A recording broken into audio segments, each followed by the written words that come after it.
마가복음 8장.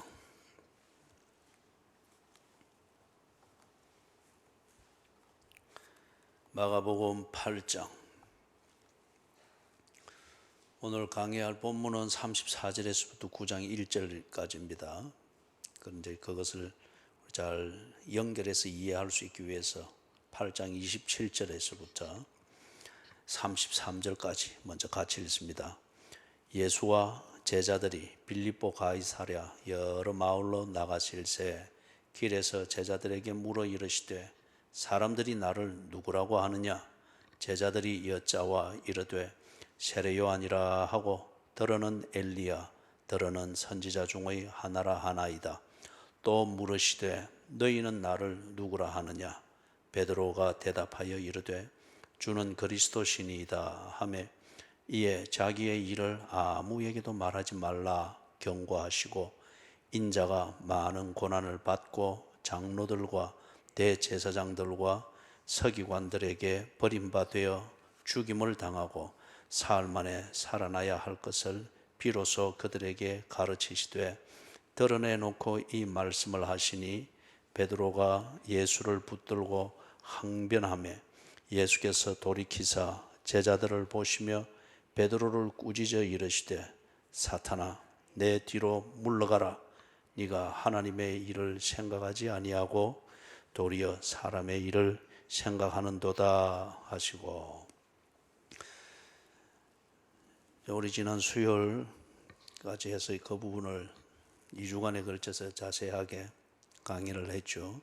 그래서 34절에서부터 38절 그것도 골격은 우리가 지난주 수요일 날 다루었습니다. 그런데 이제 그 골격 안에 품고 있는 그 의미, 메시지가 무엇인가 이것을 이제 오늘 살펴보고자 합니다. 그리고 그걸 위해서 27절부터 33절에 그 내용에서 우리가 파악해야 될 그 골격이 뭡니까? 지금 거기서 두 세계가 나오죠. 빌립보 가이사랴 이것으로 대표되어지는 로마 황제가 통치하는 세계가 있습니다. 그 다음에 예수님이 그리스도가 되시는 그 세계가 있습니다.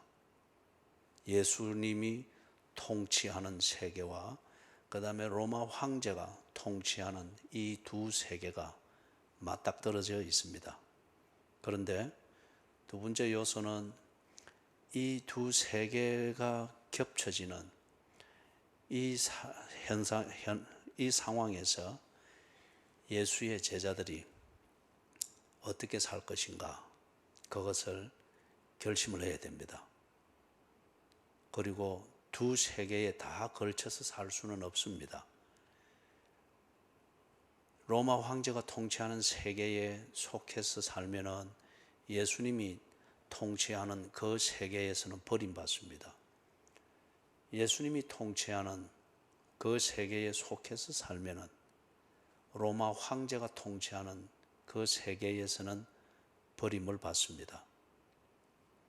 그래서 예수의 제자가 되려면은 이 두 세계에서 어디에 속할 것인가 이것부터 분명히 정리를 하라는 겁니다. 예수가 통치하는 세계 거기에 속했으면은 로마 황제의 통치를 더 이상 기대하지 말라. 로마 황제가 통치하는 그 세계를 기대하고 있는 것 같으면은 예수님이 통치하는 세계에서 제대로 살아낼 수 없다. 이걸 지금 가르치고 있습니다. 그러면서 이걸 예수님의 표현대로 그렇게 하면은 이 앞에 이거 좀 꺼주시겠습니까? 소위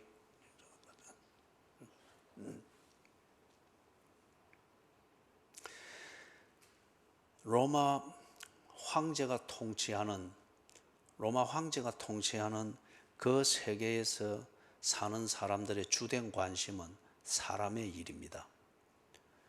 그리고 예수님이 왕으로 통치하는 그 세계에서 사는 사람, 그가 가지는 주된 관심은 하나님의 일입니다.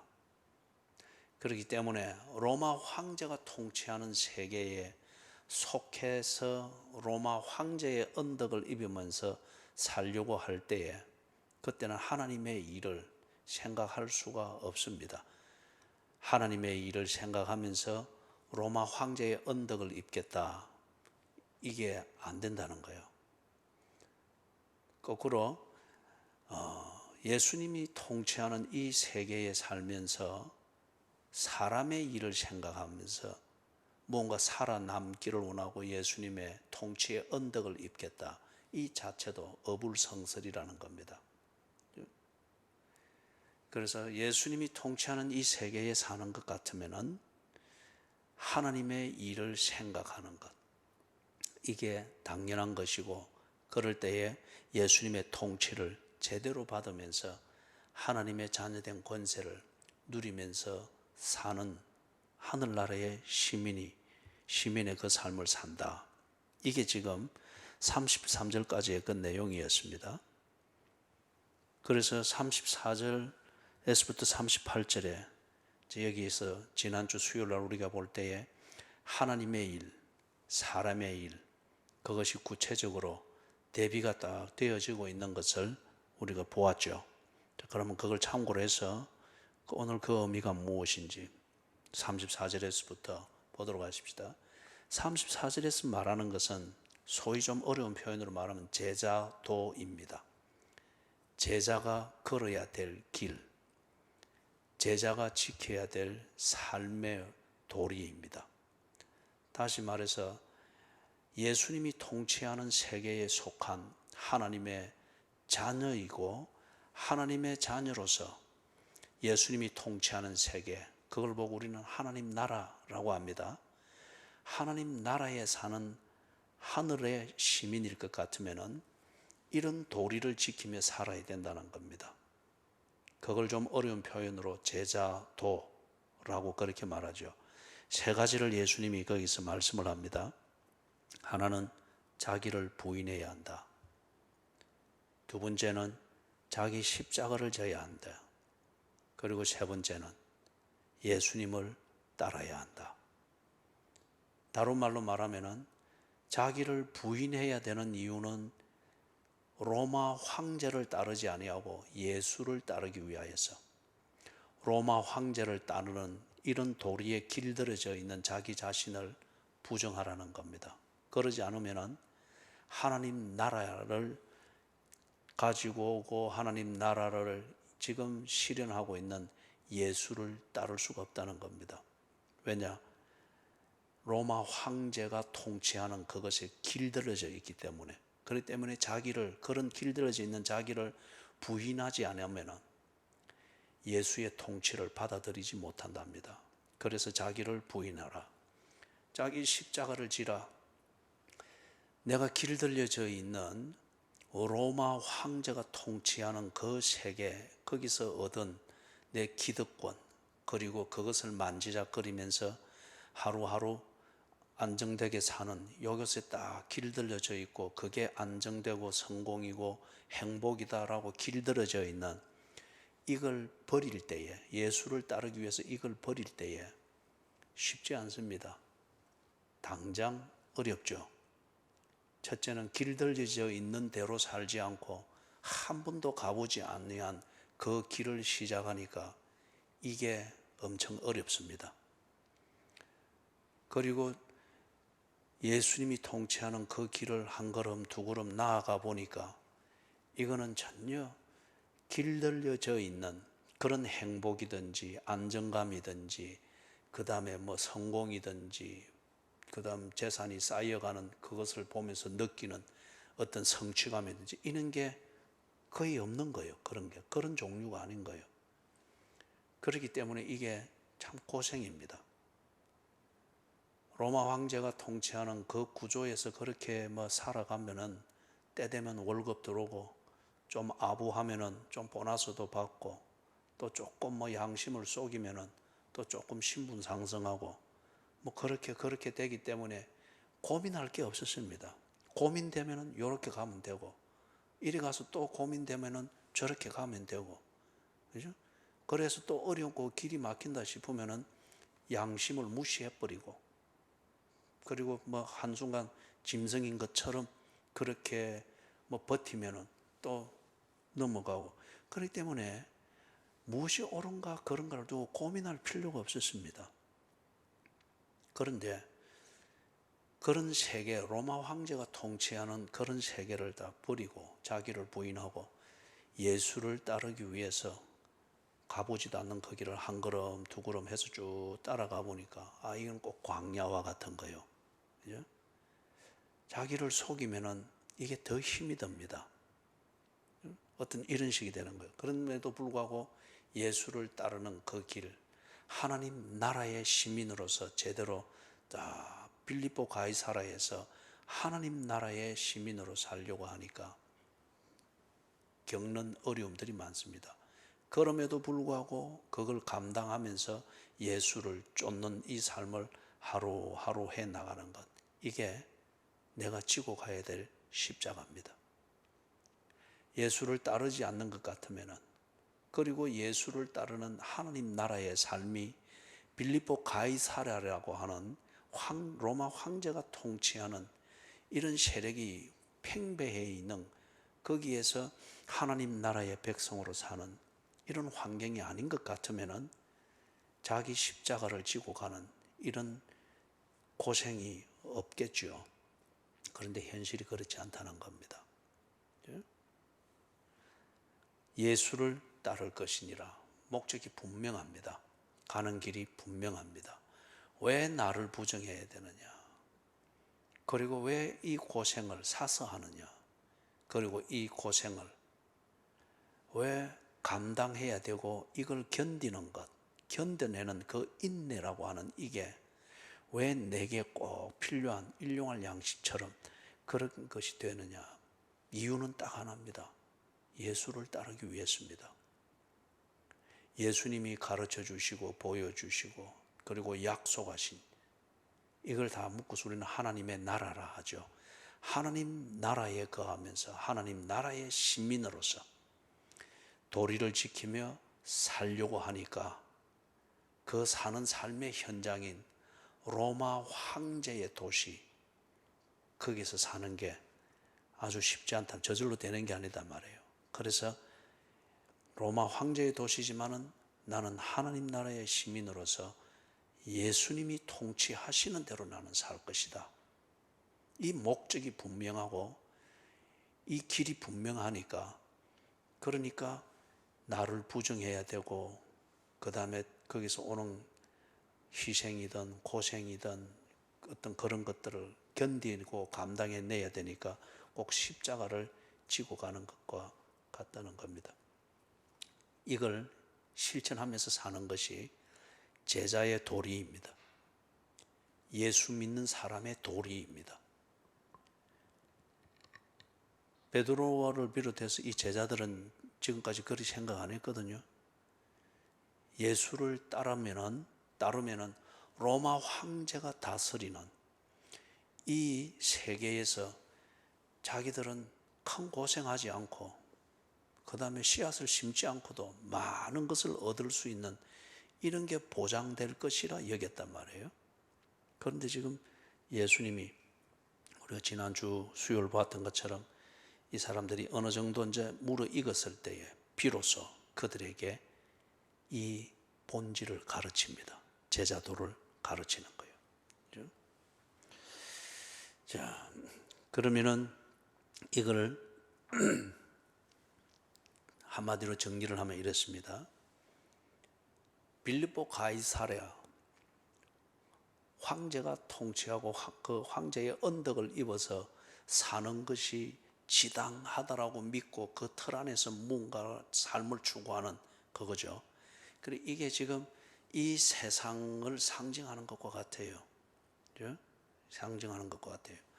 그런데 거기서 딱 이리 살아가려고 하니까 이제 예수를 알고 내가 예수의 제자 된 것을 안단 말이에요. 그러면은 그 일상을 사는 데 있어서 이 사람은 제자인 것을 아는 자기 본인은 두 가지의 이 그 뭡니까? 세계 속에서 언제나 어떤 면에서 보면은 영적 갈등을 합니다. 쉽게 말하면 이런 거예요.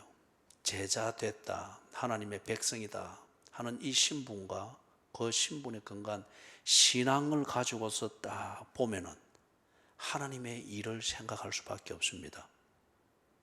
아, 시간이 되었으니 교회 가야지. 또는 내가 예수 믿는 사람으로서 이러면 안 되지. 신앙의 딱 그 중심으로 보면 언제나 하나님의 일이 보이고 하나님의 일을 그 중심으로 살아야 되는 게 딱 정리가 됩니다.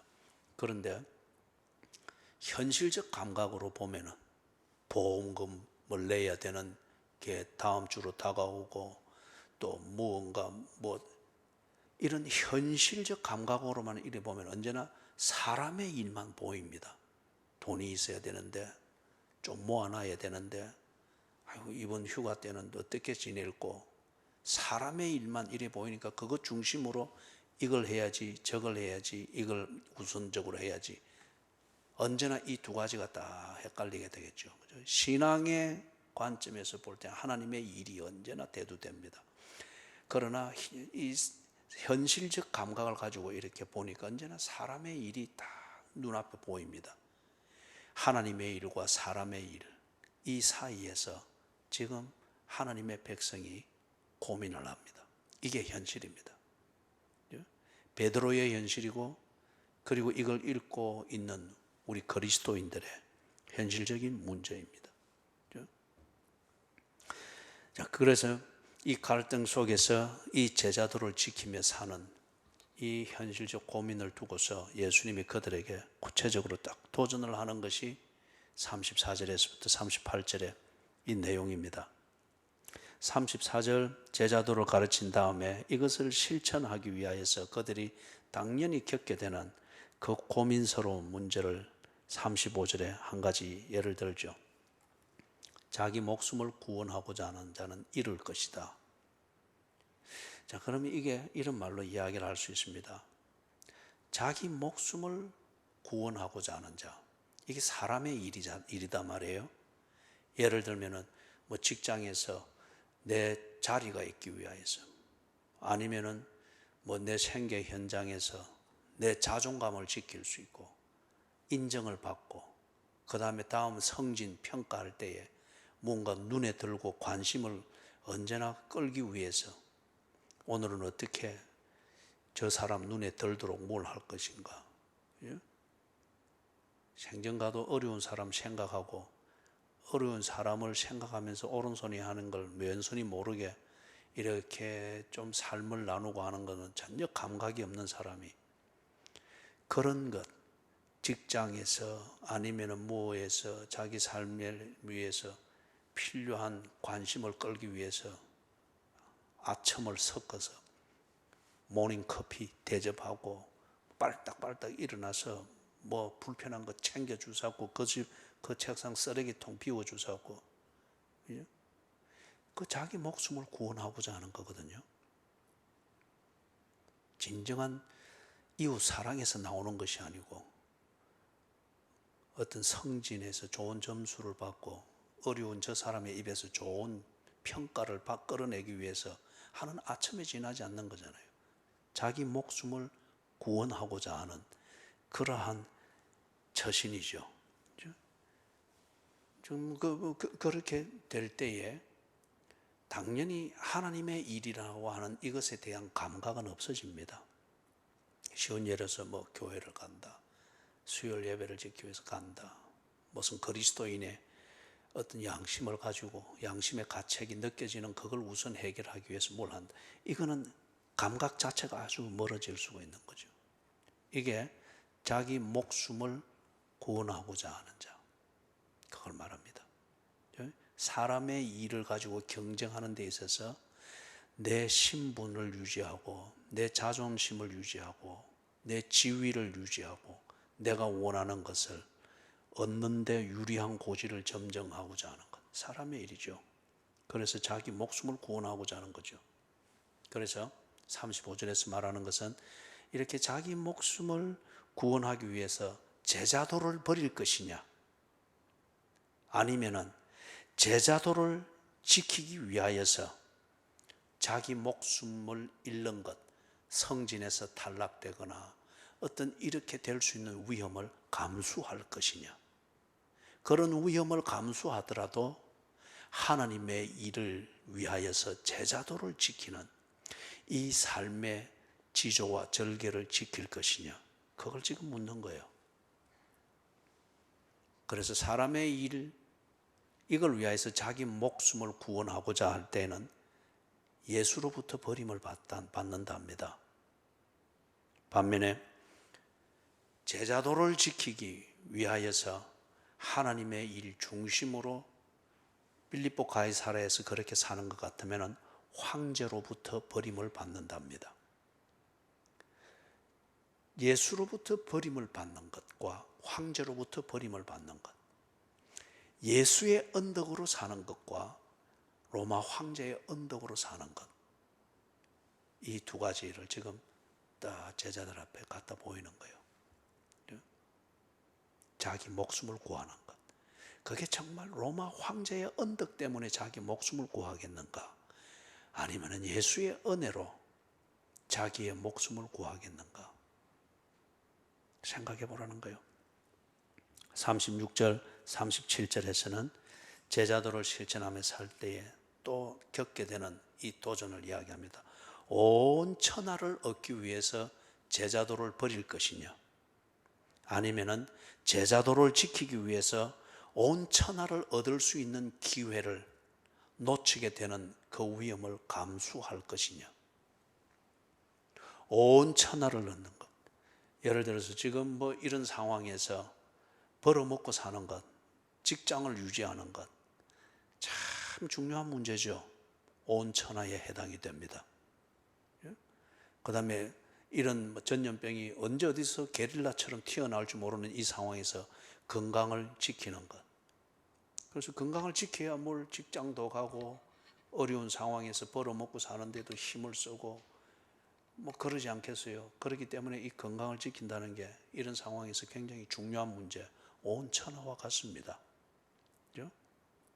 그런데 이런 온 천하를 얻기 위하여서 제자도를 버릴 것이냐, 제자도를 지키기 위하여서 그런 것을 잃을 수 있는 그런 위험을 감수하는 그런 결단도 내릴 수가 있겠느냐. 요 두 가지가 언제나 갈등을 일으키는 것을 이야기를 합니다. 이걸 다른 말로 하면 그렇습니다.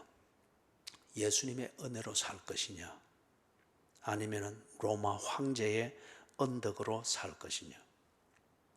예수의 은혜로 사는 그러한 그것, 즉 예수의 은혜가 내게 필요한 온 천하이다. 그래서 예수의 은혜로 사는 그 삶에 집중하게 될 때는 당연히 로마 황제의 언덕으로부터 버림받습니다. 로마 황제가 주는 언덕으로 사는 그것에 온 천하를 걸고 있으면 그는 반드시 예수님의 은혜에 받는 자리에서 버림을 받습니다.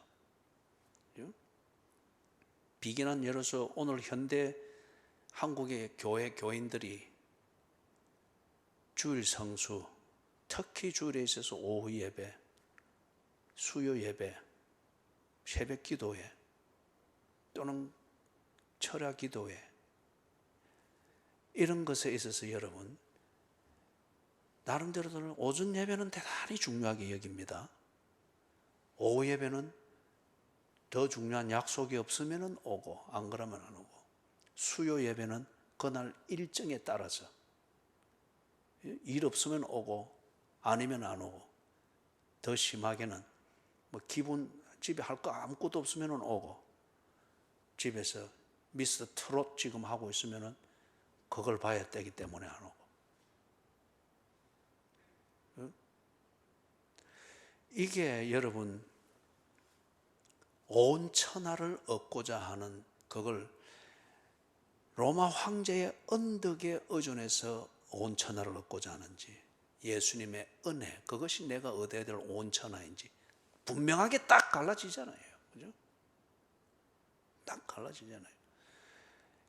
우리가 일하지 않고 그냥 운에 맡겨가지고 또 게으르게 살면서도 뭐 온 천하를 얻는 그런 삶을 살고, 그거는 아주 잘못됐죠. 그죠?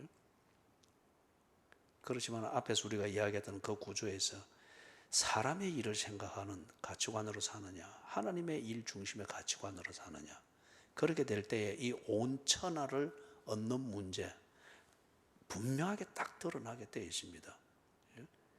그래서 삶의 우선순위를 어디다 두고 있는지, 그 우선순위를 위하여서 내가 부차적인 것을 기꺼이 딱 정리를 하고 우선적인 일에 기꺼이 헌신하고 그것에 내 시간을 두고, 그리고 때로는 어떤 손해를 감수하면서도 집중하는 것, 그걸 딱 보면은 이 36절 37절은 그대로 딱 이해가 되는 거죠. 온 천하를 얻기 위하여서 나는 지금 무엇을 얻는 것을 가장 소중하게 여기고 있는가, 그리고 그걸 얻기 위하여서 나는 예수가 통치하시는 하나님 나라 안에서 사는가, 로마 황제가 통치하는 빌립보 가이사라 안에서 황제가 베푸는 언덕을 바라보면서 사는가, 분명하게 딱 나오는 거잖아요. 황제의 언덕을 받고 또 쫓아가가지고 저쪽 줄에 서가지고 예수의 은혜도 받고, 그거는 있을 수가 없습니다. 딱 제가 이전에 있던 교회에서 거기서는 우리가 이제 월요일이 되면은 이 500원을 이래 동전을 주는 그게 있었습니다. 그러면 이 소문을 듣고 노숙자들이든지 아니면은 그 500원이 아쉬운 그런 사람들이 쫓아서 줄을 서는데 마당이 상당히 컸거든요. 저 길에까지 줄이 섰어요. 그러면 그때 그 교회 그 청소를 담당하신 그 여자분 지스파님이 계십니다. 이분이 그때는 뭐 왕입니다. 500원짜리 동전 든 통 큼직한 거 차고 줄 삐딱 하면 바로 서세요. 바로 서세요. 왕입니다. 그 다음 전부 다 그 앞에 발도 이렇게. 근데 재밌는 거는 제가 이제 위에서 이래 한번 보니까 이 500원을 받으러 오는 분들이 굉장히 바빠요. 그래서 뒤에 그 사연을 알고 보니까 그런 비슷한 일을 이렇게 교회들에서 하는 걸 알고, 그런 정보 수집들이 아주 발이 빨라요. 그러니 저기서 받고 여기 지금 안 놓치기 위해서 막 버스 타고 막 또 내려가 뛰다시피 하면서 막 걸어오는 거예요. 그리고 또 줄 뒤에 서면은 동전 떨어졌습니다. 다음 주 오세요. 이 소리 들을까봐 싶어서 무든지 빨리 쓰려고 막. 그죠? 그리고 이쪽 줄에 빨리 서서 이 교회에서 받고 또 준다고 하는 이 교회로 또 쫓아와가지고 또 여기 또 이래 하고, 이거 하느라고 그런 분들은 주일도 바쁘고 교회마다 다니면서 밥도 빨리 먹고 또 다른 데 가서 일해야 되니까 바쁜 거예요. 그런데 이런 사고방식으로 세상에서도 로마 황제의 언덕을 받는데 제일 앞에서 많이 받으려고 쫙 하고, 그 다음에 예수님이 통치하는 하나님 나라 안에서도 예수의 은혜를 받기 위해서 또 서둘러 안 된다는 거예요. 이거는 온 천하를 예수께서 주시는 그 은혜 속에서 하나님 나라에서 적합한 온 천하를 얻는 이 삶을 살면은 로마 황제의 언덕을 잇는 그 줄에는 설 수가 없습니다. 로마 황제의 언덕을 받기 위하여서 쫓아가서 그 줄에 섰으면은 하나님 나라 안에서 예수님이 은혜를 베푸는 그 줄에는 설 수가 없습니다. 이걸 지금 36절 37절에서 말을 하고 있는 겁니다. 38절에서 초반부에 말하는 것, 엄난하고 죄 많은 세대에, 엄난하고 죄 많은 그 세대에서 나를 부끄러워하면은, 그죠? 나와 내 말을 부끄러워하면 그랬죠. 그러면 이 말이 무슨 말이에요? 제자도를 지키면서 살아야 될 제자들에게 또 이 면에서 갈등이 딱 있습니다. 엄난하고 죄 많은 세상이라고 합니다. 로마 황제가 통치하는 그 세상은 엄난하고 죄 많은, 다시 말해서 엄난과 죄를 수단으로 삼는 이것으로 행복을 만들고 그것으로 뭐 성공이니 평화니 안전이니 이걸 그런 즐거움을 다 만드는 세상이라고 합니다. 엄난하고 죄 많은 세상. 그래서 그 세상에 적응을 해서 로마 황제의 언덕을 입고 그 세상에서 말하는 즐거움을 누리면서 행복을 추구한다. 그러면은 당연히 엄난하고 죄 많은 이것을 철저하게 씻을 것을 요구하는 하나님의 나라에는 들 수가 없다는 겁니다. 엄난하고 죄 많은 세상에 거기서 적응하여 그 즐거움을 누리며 살겠다. 그럴 때는 하나님 나라로부터는 버림을 받는다고 합니다. 동시에 반대로 예수님의 은혜를 입으면서 그것을 통하여서 즐거움을 얻고 그 즐거움을 누리는 것을 행복으로 알고 그리 살려고 하면은 이 사람은 엄난과 죄를 통해서 즐기는 그런 종류의 행복은 버림받는다고 합니다. 제가 이전에 하던 그 목회 현장에서 한날 오전 예배 때 설교를 하면서 제 나름대로 너무 그 설교 본문에 대한 강한 도전과 함께 그러면서 설교에서 교인들한테 도전을 한 거예요. TV를 보고 이리 하는 게 죄는 아닙니다. 그런데 그런 오락물들을 제대로 잘 관리를 하면서 하나님 나라의 일을 늘 그 감각을 잃지 아니하고 제자도를 지키며 사는 기에는 상당히 위험한 요소가 많죠. 세상이 주는 즐거움이라는 이 도구들을 삶을 위해서 잘 쓰면 괜찮은데 그런데 그걸 절제를 하면서 제대로 지키며 사는 그게 쉽지 않단 말이에요. 그래서 이제 그런 차원에서 제가 이제 막 앞뒤 자르고 저도 그 본문에 내 나름대로 감동이 되고 도전이 돼서 교인들한테 그 감동을 그대로 도전을 한 거예요. 집에 교회를 오고 예배를 드리는데 자기를 관리할 수 없다면 TV를 버리십시오. 컴퓨터를 버리십시오. 그 설교 맥락에서 뭐 그렇게 도전을 한 거예요. 근데 그걸 여고생 한 명이 그걸 진지하게 받아들였습니다. 그래가지고 집에 가서 TV를 버려버린 거예요. 그 이현자 권사님 손녀였습니다. 손녀. 그러면 이제 지가 대학을 가고 대학을 졸업을 하면서 보니까 지가 그때 했던 게 너무 극단적이었다. 그리고 그렇게 하라는 목사님이 때로 조금 야속하게 생각이 됐던 거예요. 그래서 이현지 권사님이 한날 저한테 그렇게 이야기를 해요. 그리고 우리 손녀가 그 누구가 그러면서 참 예배를 모범되게 드리고 했어요. 그런데 한 번씩 그 얘기를 합니다 하면서 그런 거예요. 그때 목사님 말을 코지고 때려 듣고 TV를 보는데 그게 한 번씩 하면 아까워 죽겠습니다. TV 없으면 미스터 트롯 못 보지요. 또 뭐 먹방 못 보지요. 그죠? 뭐 오만 거 못 보잖아요. 그죠? 그런데 그런 거 하는 적당히 즐기고 하는 문화 하는 건 즐거움입니다. 그런데 그런 걸 통해서 엄난하고 죄 많은 이 세상이 말하는 그 행복, 즐거움 이게 소리 없이 꼭 연탄 가스 들어오듯이 얼마나 쫙 들어오고 있어요. 그죠? 이걸 제대로 우리가 어느 때에 멈춰야 되고 어느 때에 이게 지나치다 어느 때에 이게 제자도에서 벗어나게 한다 이걸 구별하면서 절제하면서 그렇게 지키기가 쉽지 않단 말이에요. 그런데 어느 때인가 보면은 교인들이 거기에 다 물들어져 있습니다. 오늘날 한국 교회의 문제가 그거지 않습니까? 엄난하고 죄 많은 세상이라고 우리가 늘 뉴스 보면서 힘들어하고 아파하고 붕괴하지만은 그런데 그렇게 만들어내는 이 엄난과 죄를 아주 재미있는 문화의 모습과 오락의 행태로 쫙 만연하고 광고로서 상업주의적 광고로서 막 이래 할 때 우리가 생각 없이 다 말려 들어가 있단 말이에요. 대개의 경우는 다 말려 들어가 있습니다. 그렇기 때문에 뭐 우리 교회는 그런 체질을 아예 처음부터 막 사람을 오히려 뭐 정착을 못 하더라도 그런 문화가 발붙이지 못하고 잘라내지만은,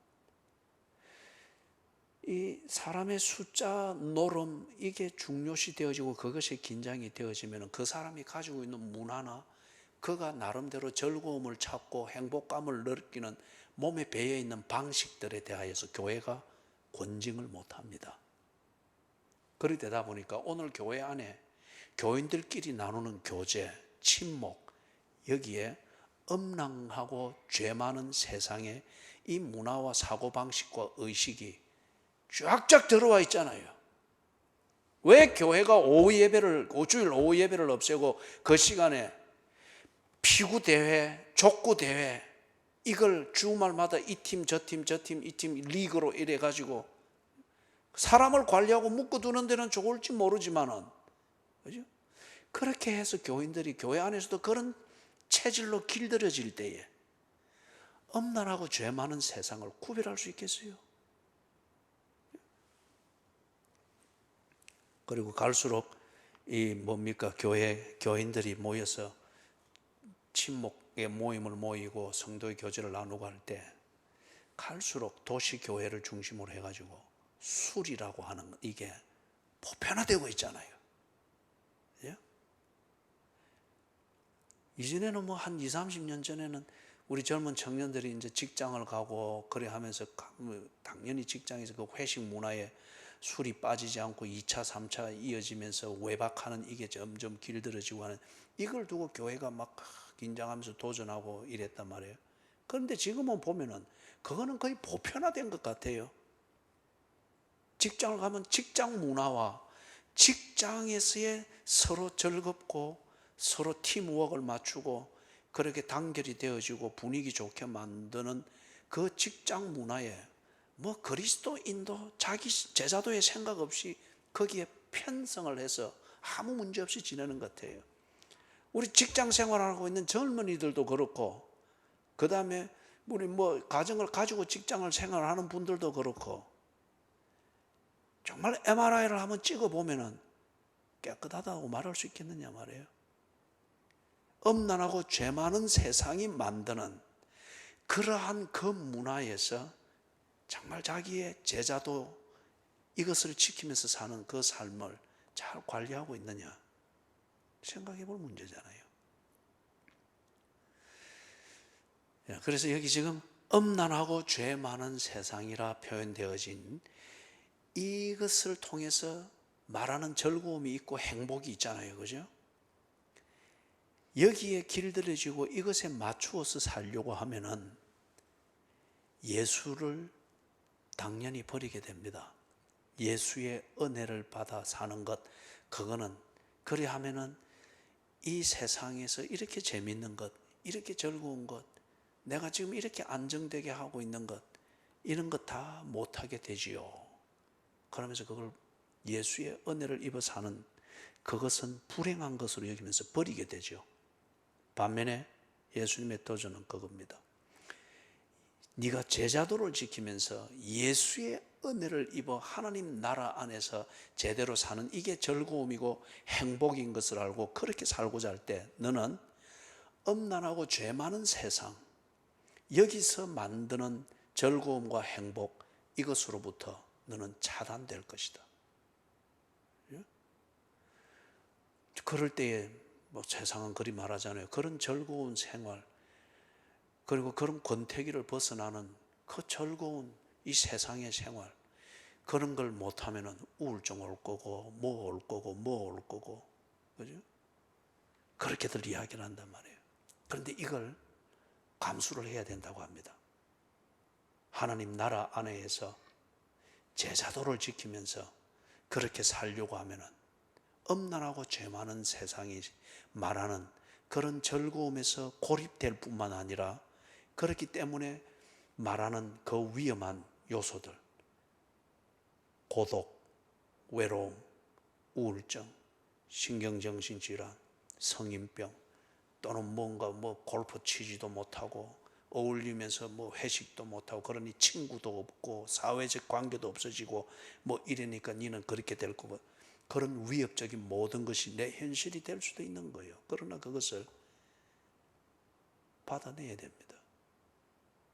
음란하고 죄 많은 세상에서 제자도를 지키면서 하나님 나라 안에서 보장된 그 즐거움과 행복을 누리는 것, 이것을 원하고 그것을 추구할 것 같으면, 다시 반복합니다만, 음란하고 죄 많은 이 세대가 말하는 그 즐거움과 행복, 그것으로부터 고립되고 버림받는 것, 그것을 감당해야 됩니다.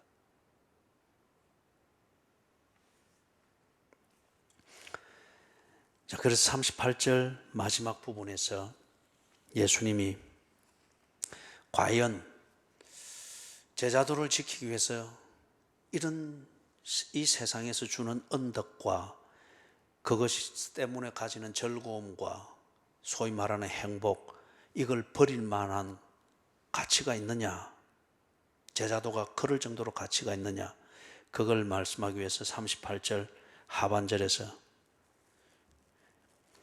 인자도 아버지의 영광으로 거룩한 천사들과 함께 올 때에 그 사람을 부끄러워하리라.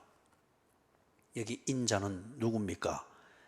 앞에 31절에서 보면은 인자 그렇게 나오죠, 그죠? 지금 그래서 31절을 설명할 때 제가 두 가지 차원에서 이야기했어요. 좁은 의미에서는 지금 베드로를 비롯해서 제자들과 얘기하고 있는 이 제자들이 지금 듣고 있고 보고 있고 대화를 나누고 있는 바로 예수 그리스도, 그 앞에 서 있는 예수 그리스도입니다. 넓은 의미에서 볼 때는 선지자들을 통하여서 예언되어진 메시아입니다. 그래서 선지자들이 그 메시아가 인자, 사람의 아들로 올 것이다 예언했잖아요. 그래서 그 지금 예수가 너희들 눈앞에서 보고 있고 너희들과 지금 대화를 하고 있고 너희들이 지금 보고 있고 경험하고 있는 나 예수가 바로 메시아다. 그 의미에서 인자라고 표현했습니다. 그래서 지금 38절에서도 똑같은 의미에서 인자, 예수님이 이런 도전을 쫙 34절, 35절, 36절, 37절, 38절 초반절에서 했잖아요. 그래 하고 난 뒤에 이런 도전을 하고 있는 인자, 나 예수가 너희들 눈에 시원찮게 보이면은 내가 하는 이 도전을 정신 나간 소리로 알고 그냥 아이고 그러니 내가 이제 뭐 교회 다니는 거는 그만해야 되겠네, 그렇게 단순히 생각할 수 있겠지. 그러나 이 인자가 로마 황제가 따라올 수 없는 그러한 존재, 즉 메시아인 것을 너희들이 안다면은 내가 한 도전을 이것 자체를 두고 너희들이 고민 없이 이게 복음인 줄 알고 너희들이 기꺼이 나를 따를 것이니라. 지금 그 의미입니다. 그래서 인자도 아버지의 영광으로 거룩한 천사들과 함께 올 때에, 그래서 이 인자의 영광, 다시 말해서 인자라 말하는 이 예수의 영광과 빌립보 가이사랴 한 도시를 헌정해서 황제의 권위와 그 힘을 사람들이 알도록 하고 그 사람들이 그 힘과 황제의 영광 앞에 굴복하는 상징과 같은 이 빌립보 가이사랴에 헌정된, 황제에게 헌정된 도시, 여기에서 이 영광을 지금 비교하고 있습니다. 예수의 영광은 어떤 영광입니까? 거룩한 천사들과 함께 다시 오는 메시아라고 합니다. 그런데 이 황제의 영광은 세상의 눈으로 볼 때는 지금 세계에서 황제의 권위와 이 힘을 능가할 세력이 없습니다. 그 다음에 이 황제가 얼마나 힘이 있는가를 보여주기 위해서 로마 제국이 한쪽 지역에 큰 전쟁을 치르고 이겼으면은 때로 이 황제가 전쟁터에 나갔다 오기만 해도 지가 이 전쟁을 이긴 주인공으로 알고 저 로마 성읍 들어오는 입구에서부터 쫙 100마리 이끄는 그 뒤에 전차죠, 그죠? 100말 내필이 이끄는 그 뒤에 달린 전차에 타고 쫙 들어오면은 로마 시민들이 저기 범신전이 있는 야누상이 서 있는 그 신전으로 올라가는 계단 입구까지 쫙 도열에 서가지고 전쟁터에서 노획한 이 전리품들과 잡아온 포로들을 뒤에 쫙 끌고 가거든요. 그리고 황제는 그 앞에서 내 필의 백마가 끄는 그 뒤에 전차에 타서 쫙 전쟁의 신으로 그들이 믿고 있는 야누스 신전이 있는 그까지 가는 거예요. 그러면 로마 시민들이 도열에 서서 황제를 막 환호하고 막 그런 거예요. 황제의 영광입니다. 그러면서 누구도 감히 황제 앞에서 고개를 못 들고 그게 하여튼 그 언덕을 입으려고 하죠. 그런데 인자 예수의 영광은 무엇인가? 내 필의 백마가 이끄는 정도가 아니고 천사가 함께 오신다는 거예요. 그리고 세계의 도시로 여겨지던 로마 도성의 입구에서부터 들어오는 것이 아니라 이 예수는 하늘로부터 이 땅에 임하신다고 합니다. 그가 누구입니까? 하나님이 약속하신 메시아, 구세주, 구원의 왕이라는 겁니다. 지금 예수님이 이걸 제자들에게 다 비교해서 보여주고 있습니다. 그러면서 이 유대인들이 알거든요. 재림한다, 하늘에서부터 임한다. 이것은 곧 메시아의 완성입니다. 로마 황제가 거기서 네피리의 말이 이끄는 이것을 타고서 도열식을 이렇게 하는 개선식이라고 합니다. 개선식을 하는 이걸 통해서 로마 황제의 영광의 극치를 과시하는 정도인데, 예수는 지금 제자들 눈앞에 초라하게 보이고 부담만 주는 것 같은 이 예수는 누구인가? 황제가 비교할 수 없는 그 영광을 가진 분이라는 거예요. 재림하실 분이다. 하늘로부터 임할 분이다. 거룩한 천사들이 함께 오실 분이다. 즉 너희들이 들어왔던 하나님이 보내실 자, 구원의 왕 메시아다. 그런데 이분이 어떻게 한답니까? 황제가 개선식을 하고 난 다음에 전쟁에서 공을 세운 자에게는 상을 내리고, 전쟁에서 비겁을 행한 자는 낙천을 시키거나 벌을 줍니다. 그런데 그런 황제가 그 영광으로도 비교할 수 없는 이 메시아이신 예수가 올 때에 제자도를 저버린 자, 그들을 이 예수님도 부끄러워할 것이라고 합니다. 오늘 여기 38절까지만 우리가 강의를 하는데, 여기 보니까 그러죠.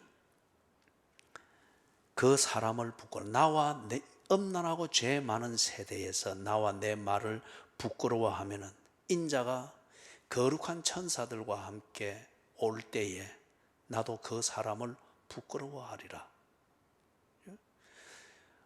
전쟁에서 공을 세우면 황제에게 상을 받고, 전쟁에서 비겁을 행했으면 벌을 받습니다. 그러지 않기 위해서 전쟁에서 로마 군인의 기계를 가지고 죽기 살기로 싸웁니다. 군인의 길을 지키는 거죠. 예수가 메시아인 것을 알고 주는 그리스도 신이다 고백한 대로 예수가 구세주이며 구원의 왕이신 것을 알고 그분의 백성 되고 그분의 제자가 되었으면 당연히 제자의 길을 지키면서 살아야 된다 이거죠. 그럴 때에 황제가 로마 군인의 길을 지키면서 산 군인에게 상을 주듯이 인자는 제자의 길을 지키며 산 자에게 그를 영화롭게 할 것이다. 구세주의 그 칭찬과 영광으로 줄 것이다. 그런데 그렇지 않은 자는 부끄러워할 것이다. 여러분, 이것 간단하게 이렇게 생각하면 됩니다. 일전에도 수요 예배 때 한번 수요 예배 때입니까? 오전 예배 때군요. 누가복음 강의할 때 그걸 했죠. 예수님이 다시 오셨을 때에 너는 부끄럽게 산 사람이다. 그게 어떤 것인지, 정말 그런 게 일어날 것인지, 이걸 확인할 수 있는 우리 현실적 증거가 있어요. 여러분의 개인적인 삶이든지 가정이든지 아니면 교회 생활이든지 그걸 한번 돌아보시라고요. 어떤 교인은 참 부끄럽게 신앙생활을 합니다. 언제나 숨겨야 할 게 있고, 언제나 구실한 변명을 대야 될 게 있고, 언제나 둘러대면서 교인의 신분을 버리자니 그렇고 교인의 신분을 지키면서 살자니 로마 황제의 언덕을 받는 기회를 놓칠 것 같고, 그러다 보니 양쪽에서 그 노숙자들이나 이 사람들이 이것도 타고 저것도 타고 빨리 주랭날 치듯이 달리면서 이 줄 서고 저 줄 서고 하듯이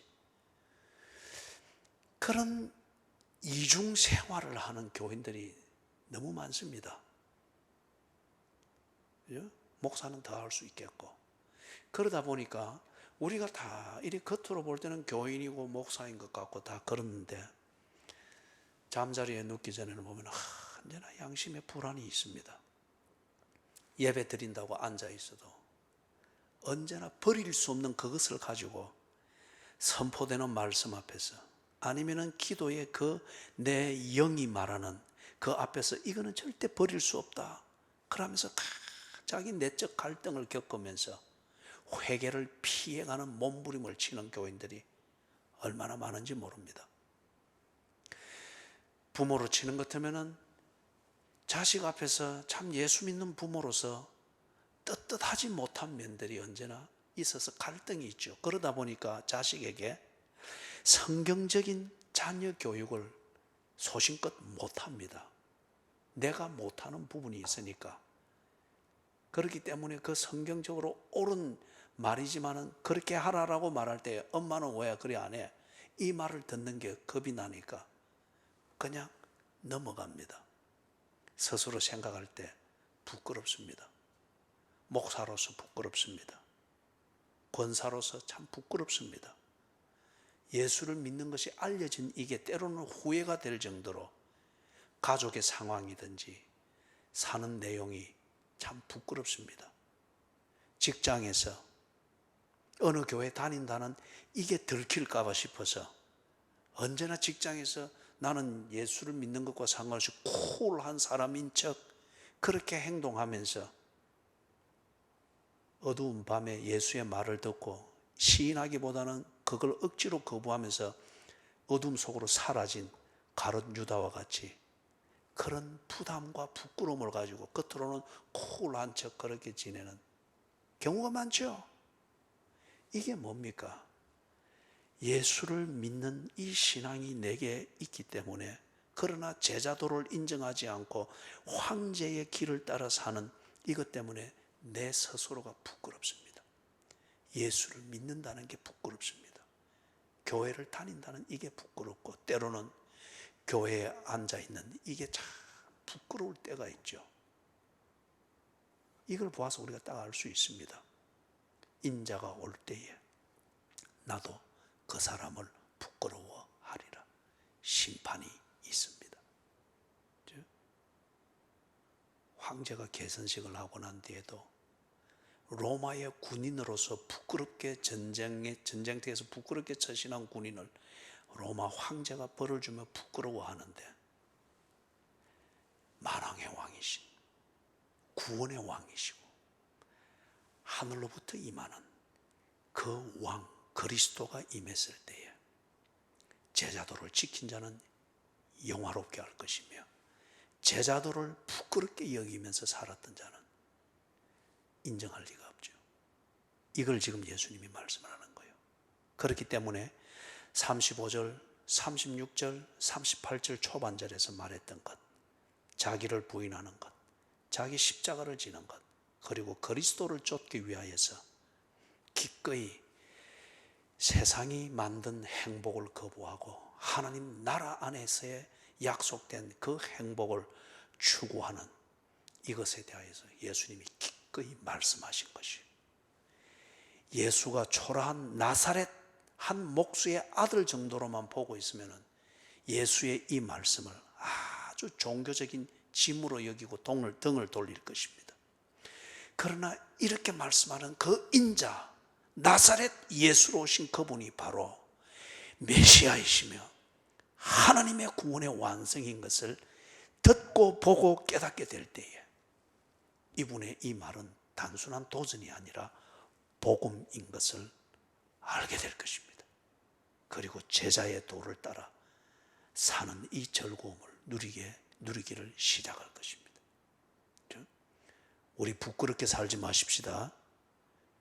쿨한 척 하지 말고 내 스스로 부끄러움을 가지고 변명으로 나를 언제나 화장하듯이 꾸미면서 살아야 되는 이 부끄러움에서 벗어날 수 있기 위하여 제자이면 제자도를 따라 살도록 하십시다. 이 제자도를 가르친 예수께서 제자도를 따라 사는 삶을 반드시 책임지십니다.